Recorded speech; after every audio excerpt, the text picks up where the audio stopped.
강민혁은 작은 출판사를 운영하는 청년이었다.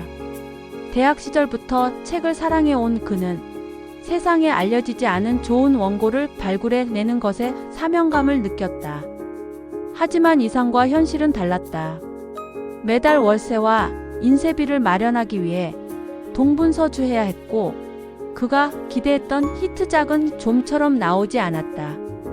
주변에서 책으로 먹고 살기 어렵다는 말을 들을 때마다 마음 한구석이 무거워졌다. 그럼에도 그는 출판사를 포기하지 않았다. 언제가 될지는 몰라도 자신이 세상에 남길 수 있는 가치가 반드시 있다고 믿었기 때문이다. 그런 민혁의 곁에 찾아온 사람은 초등학교 교사 이지현이었다. 그녀는 아이들과 함께할 때 가장 빛나는 사람이었다. 소박한 외모와 차분한 말투, 무엇보다 학생들에게 진심을 다하는 태도 덕분에 동료들 사이에서도 존경을 받았다. 민혁은 그녀를 만난 순간 세상 그 어떤 화려한 사람보다도 깊은 울림을 느꼈다. 교실에서 아이들에게 동화를 읽어주는 그녀의 목소리를 들으며 이 사람이라면 내가 원하는 삶을 함께 그려갈 수 있겠다는 확신이 들었다. 두 사람은 오랜 연애 끝에 결혼했다. 신혼 초기에 둘은 작은 원룸에서 시작했지만 그 어떤 부부보다 행복했다. 늦은 밤 민혁이 원고를 검토하다가도 지연이 가져온 아이들 그림일기를 읽으며 같이 웃음을 터뜨리곤 했다. 둘에게는 소박하지만 따뜻한 꿈이 있었다. 아이의 웃음소리가 가득한 집을 꾸리고 서로의 품 안에서 가족으로 성장해 나가는 것. 민혁은 지연이 아이를 안고 있는 모습을 상상할 때마다 가슴이 벅차올랐다. 그러나 시간이 흐를수록 그 꿈은 멀어졌다. 결혼 1년, 2년이 지나도 아이 소식은 없었다. 명절 때마다 친척들이 던지는 질문은 날카로운 칼처럼 지연의 마음을 베었다. 아직도 소식 없어? 라는 말에 지연은 억지로 웃었지만 집에 돌아와서는 조용히 눈물을 흘렸다. 민혁은 아내를 꼭 끌어안으며 괜찮다고 위로했지만 내심 자신도 불안했다. 혹시 자신에게 문제가 있는 건 아닐까 하는 두려움이 늘 마음 한켠을 짓눌렀다. 주변에서는 신혼을 더 즐기라며 위로했지만 부부의 마음속 불안은 점점 커졌다. 지연은 아이를 간절히 원했고 민혁은 아내의 웃음을 되찾아주고 싶었다.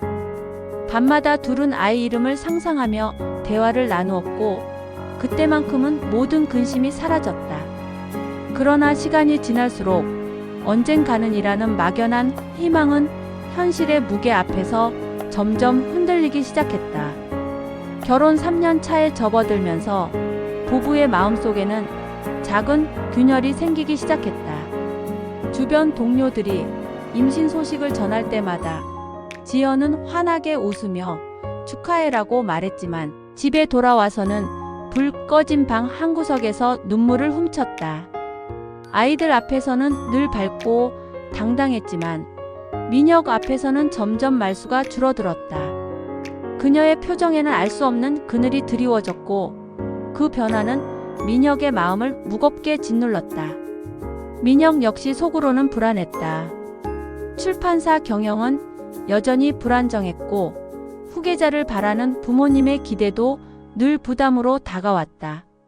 하지만 무엇보다 두려운 건 자신이 아이를 갖지 못하는 몸일지도 모른다는 생각이었다.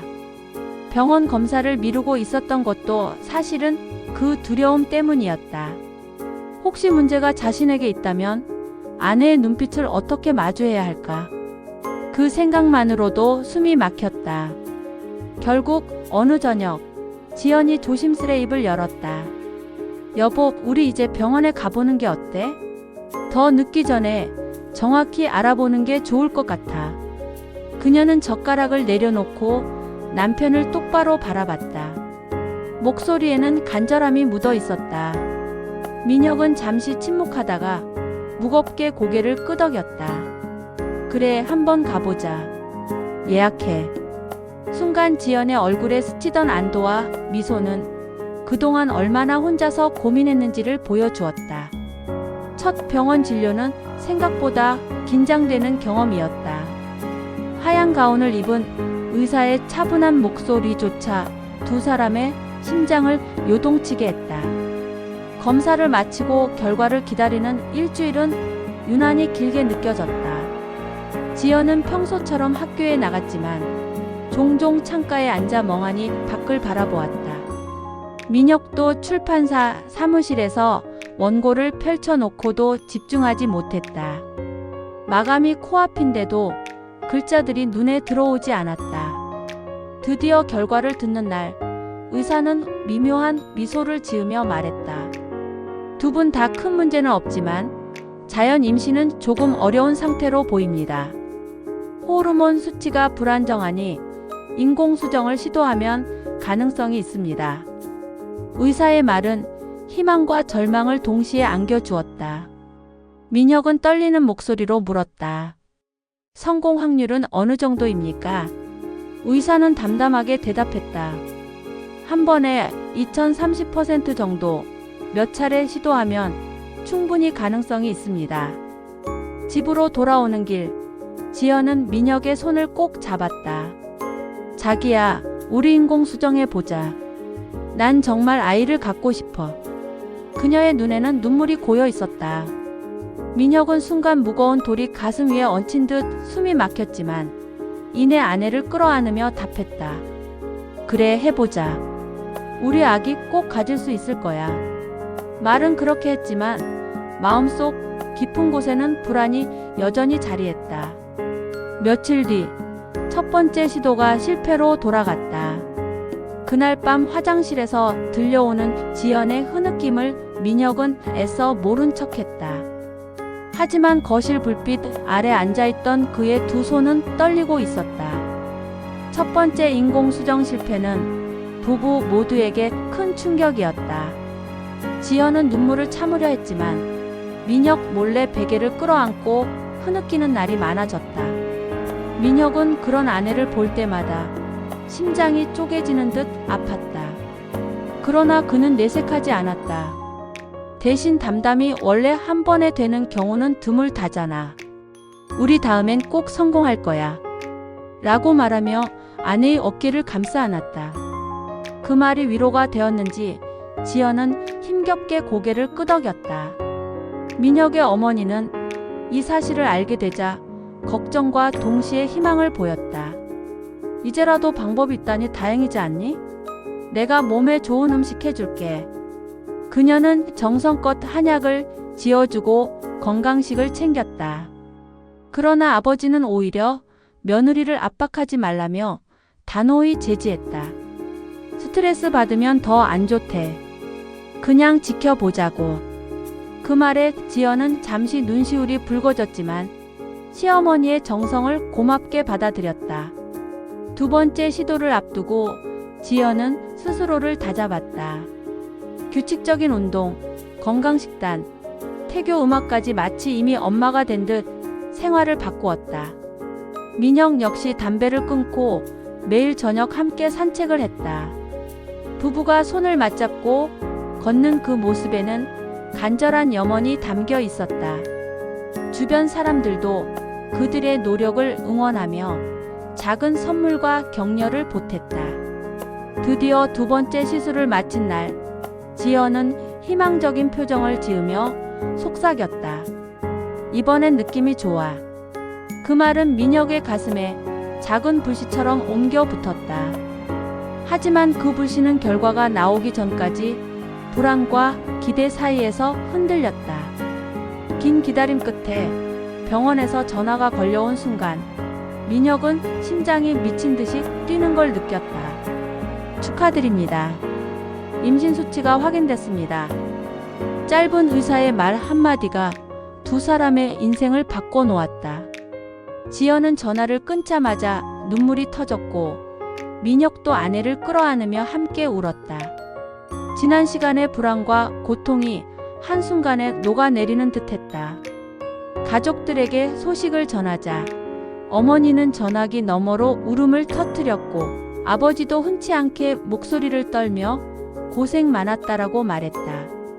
그 순간 지연은 처음으로 시댁의 품 안에 진심으로 안겨있다는 안도감을 느꼈다. 그날 밤 지연은 배를 어루만지며 속삭였다. 아가야, 엄마야. 이제 정말 만나게 되는구나. 그녀의 얼굴은 눈물로 젖었지만 동시에 환하게 빛났다. 민혁은 그 모습을 바라보며 가슴 깊이 다짐했다. 어떤 어려움이 닥쳐와도 이 아이와 아내만은 지켜내겠다고. 임신 초기의 기쁨은 오래가지 않았다. 임신 6주차에 접어들자 지연은 극심한 입덧에 시달리기 시작했다. 아침이면 어김없이 화장실로 달려가 구토했고 좋아하던 음식 냄새에도 얼굴이 하얗게 질렸다.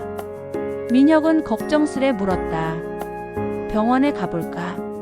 지연은 창백한 얼굴로 억지 미소를 지었다. 괜찮아. 입덧이 심하면 아기가 건강하대. 이 정도는 참을 수 있어. 그러나 하루에도 몇 번씩 토하는 아내를 지켜보는 건 민혁에게 큰 고통이었다. 민혁은 입덧에 좋다는 음식을 찾아 헤맸다. 인터넷을 뒤지고 지인들에게 조언을 구해 미음과 과일을 준비했다. 어머니도 며느리를 위해 직접 끓인 미역국과 죽을 들고 자주 찾아왔다.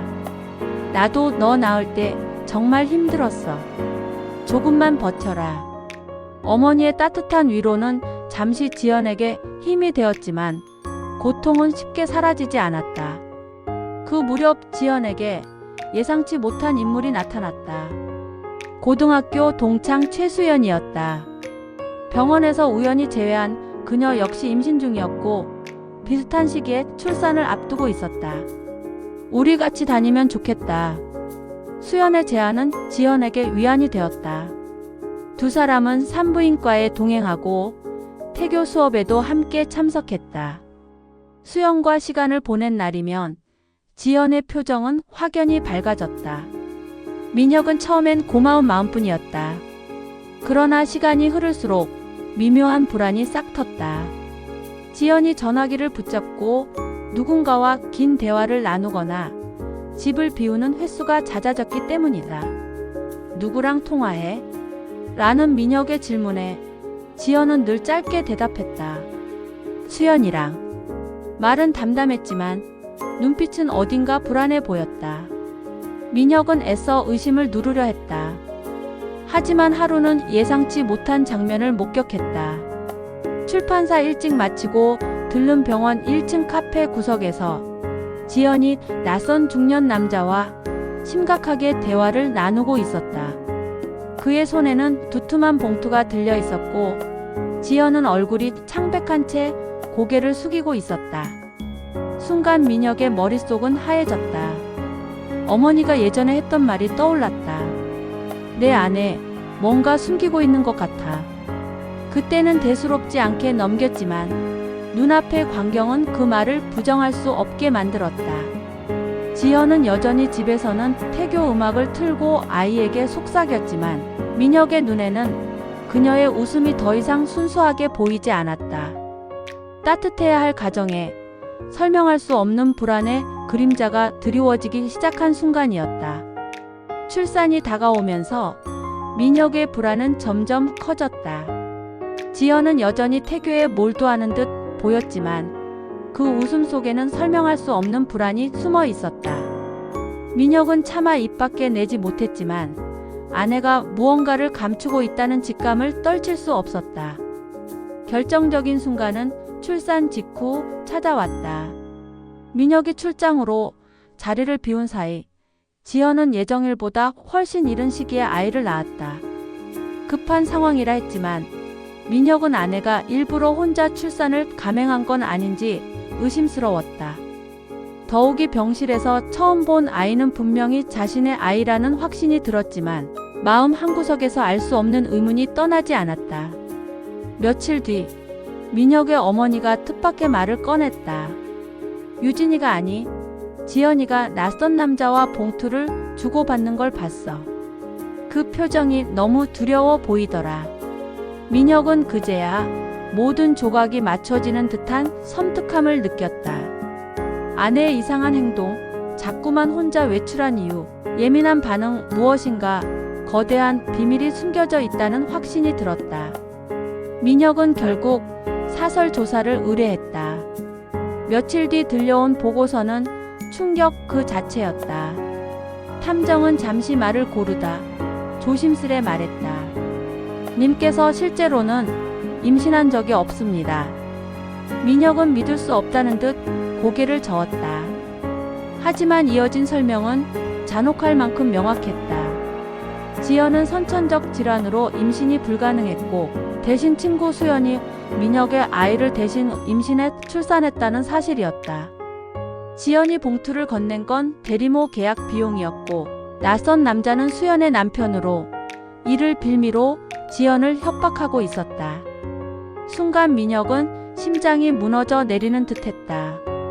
자신이 믿어온 사랑, 가족의 모든 기반이 송두리째 흔들렸다. 지연이 아이를 바라보며 흘렸던 눈물, 태교라 말하며 속삭였던 말들, 그 모든 장면이 머릿속에서 뒤틀리며 새로운 의미로 바뀌었다. 민혁은 분노와 슬픔 속에서도 차분히 결정을 내려야 했다.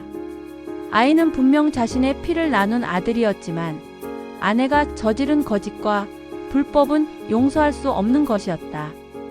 결국 그는 가족들을 모아 모든 진실을 알렸고 지연은 끝내 눈물을 흘리며 무릎을 꿇었다.